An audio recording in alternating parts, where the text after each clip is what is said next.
Odontomachus, otherwise known as trapjaw ants, are one of the most enigmatic and sought-after species of ants in ant keeping. And it's easy to see why. These strange yet beautiful ants have the fastest attacking speed of any animal in the animal kingdom. But their maintenance and care can be quite difficult. So today, I will be taking you on a journey through how I care for my trapjaw ants.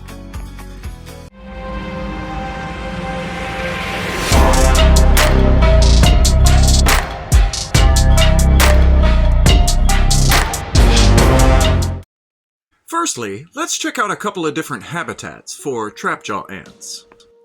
This is my beautiful colony of Odontomachus O.Clarus. They have about 50 workers and are living in a naturalistic setup. This beautiful little colony was founded by Queen Abigail about 4 months ago. Some of this queen's founding was documented on this channel, but I literally dumped this queen and bioactive soil into a small acrylic container. And once every 3 or 4 days, I watered her setup and fed her some live baby roaches. Which sounds like an easy way to raise a queen. However, you have to remember the bioactive critters in the soil like a lot of hydration, and trapjaws do not. A much simpler way to start a founding trapjaw queen is with a tubs and tubes setup. And fortunately for you guys, Queen Claire's colony had a bit of an accident. So, I will be hoping to restart her colony with this setup. This type of setup is perfect for semi-claustral queens such as trapjaw ants. This gal will need a humidified dark place to raise her brood, in other words, her test tube, and then she will also need a outworld to search for food in. This type of queen isn't able to carry enough nutrients to start her colony by herself. So, let's talk about their feeding and maintenance. As this is usually the hardest part to starting a colony of trapjaws. Whether you choose a naturalistic setup or a tubs and tubes setup, your queen or colony will need feeding. Not all semi-claustral species will require a live feeding, but these trapjaws might. As I said, in the very beginning, I did give this queen live baby roaches. But this specific species of trapjaws actually will scavenge food as well. So with my large colony of 50 workers, I feed them about 16 to 18 baby roaches every 5th or 6th day. But if you're working with a solo queen, it should only be maybe 2 or 3 roaches every 3 or 4 days. And I say roaches because this is the easiest thing for me to catch. These gals will eat many different types of insects, but I absolutely love watching them chase around baby roaches and snag them and drag them underground. And since these gals are in a naturalistic setup with a bioactive soil, including a springtail colony, I don't have to do very much maintenance.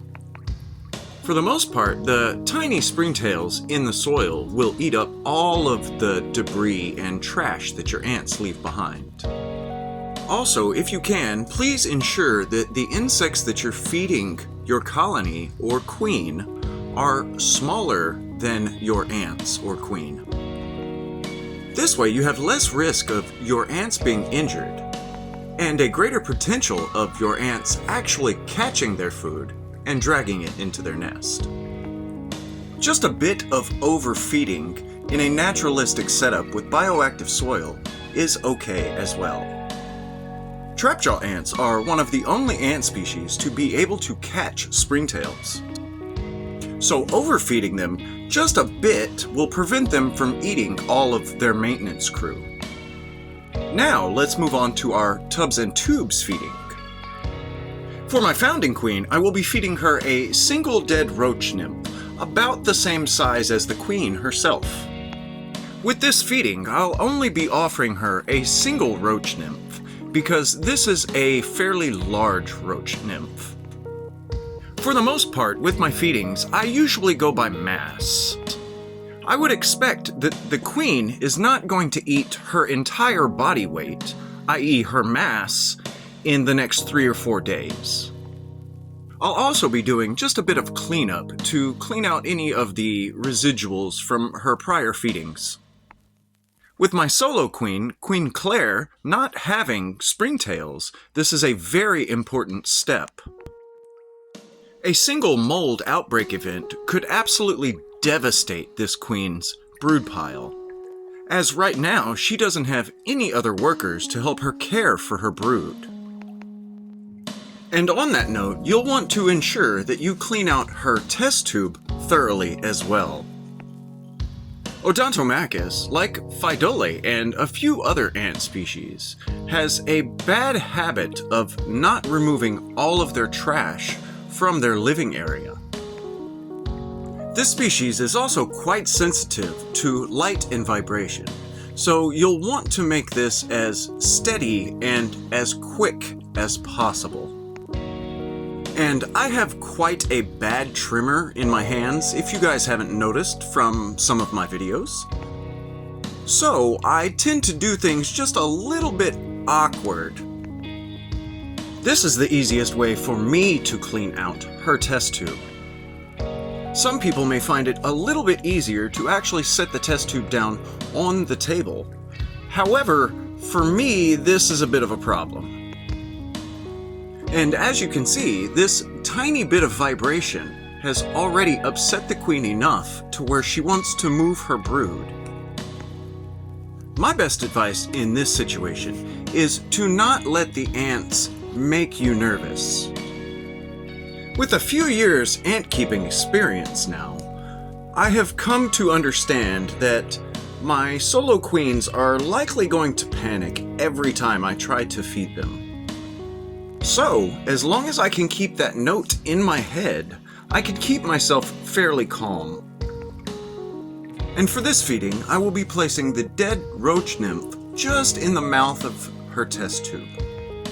I could also do this feeding by dropping the dead roach nymph just outside of her test tube in the outworld. But since this species is one of the internet's most beloved, I figured I would give you guys as many shots of this queen and my other colony as I could. This species is honestly one of the most amazing ant species I have ever had the privilege to raise. Watching these gals dig their nests and hunt like a pack of ravenous wolves has been absolutely amazing. I hope you all learned something today, and thank you all so much for watching. That might be important.